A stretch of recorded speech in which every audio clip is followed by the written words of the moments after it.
Ni wekundu wa Msimbazi, ni Simba Sport Club ambaye anashuka kwenye mawindo makali kumenyana dhidi ya Kenya Polisi, na hii yote ni sherehe kubwa za wekundu wa Msimbazi, Simba Day. Sasa kuelekea sherehe hizo na kuelekea mchezo huo, mwalimu ama kocha wa wekundu wa Msimbazi Steven Baka, ambaye ameamua kuja na mfumo tofauti, lakini pia ameamua kuja na kikosi tofauti. Baada ya kufanya mabadiliko kadhaa kwenye kikosi hicho, mwalimu Steven Baka ameamua kuintroduce ama kukitambulisha kikosi ambacho ataanza nacho kwenye siku ya wekundu wa Msimbazi. Yamebakia masaa machache tu twende tukatazame mtanange huo. Hivyo basi kocha Steven Baka ameamua kufanya mabadiliko, na hichi ndicho kikosi na haya ndio mabadiliko ambayo yameyafanya kocha Steven Baka. Twende tukatazame. Cha kufanya ni kuungana nasi mwanzo mpaka mwisho, lakini pia wewe kama ni mgeni na ni mara yako ya kwanza unatuangalia, basi hakikisha umebonyeza neno lililoandikwa subscribe hapo chini, then ukibonyeza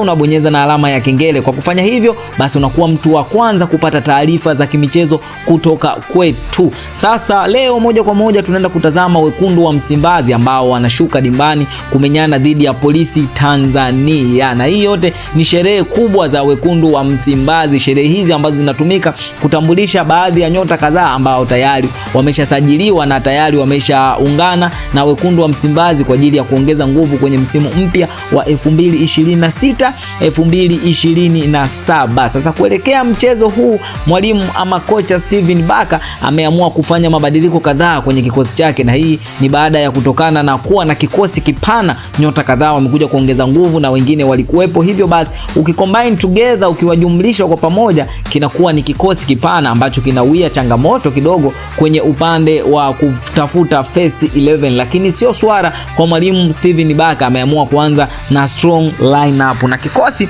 kipo kama ifuatavyo. Namba 1 amekaa Djibril Kasali, golikipa namba 1 wa wekundu wa Msimbazi, lakini namba 2 ni Duchu, na Duchu amepata nafasi baada ya mkongwe Shomari Kapombe kuumia kwenye mchezo wa mwisho dhidi ya Jamusi kule kwenye Kagame Cup, kwenye michuano ya Kagame Cup kule Rwanda, ambapo alipata majeruhi lakini akijaribika kitu. Hivyo basi Duchu amepata nafasi ya kufill the gap, kuziba nafasi ya Shomari Kapombe. Lakini namba 3 ni Nixon Kibabage. Tunafahamu uwezo wa Nixon Kibabage ambaye ana uwezo mkubwa sana wa kupandisha mashambulizi, lakini pia ana uwezo wa kuzuia mashambulizi. Namba 5 ni Lucien Delak na namba 4 ni Toule. Hawa Lucien na Delak ndio ambao wanatengeneza pacha ya pale katikati kwenye safu ya ulinzi ya wekundu wa Msimbazi. Wapo kwa ajili ya kumlinda Djibril Kasali asipatwe na tatizo lolote. Namba 6 ni Kagoma ambaye amepata nafasi ya kuanza, lakini namba 7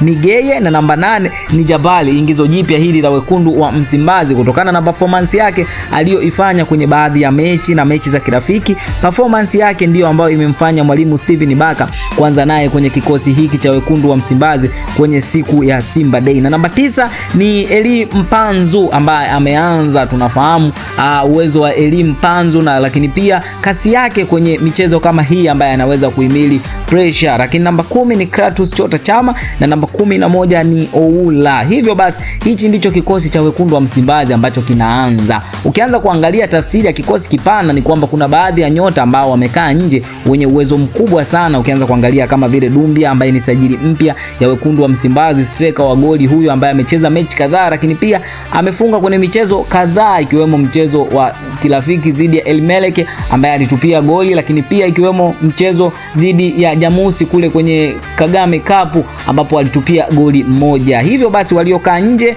na waliopo ndani ni sawa. Hii ndo tafsiri ya kikosi kipana. Naam, sasa hiki ndicho kikosi ambacho mnyama Simba anaenda kumenyana dhidi ya Polisi ya Kenya kwenye mchezo wa Simba Day. Lakini pia wewe ambaye unatutazama hujatuambia wewe unaitakia heri siku ya Simba Day ukiwa mkoa gani ama ukiwa nchi gani? Tuambie hapo kwenye comment. Wana Simba wote tunakutana kwa ajili ya kutazama comment. Hadi wakati mwingine, bye bye.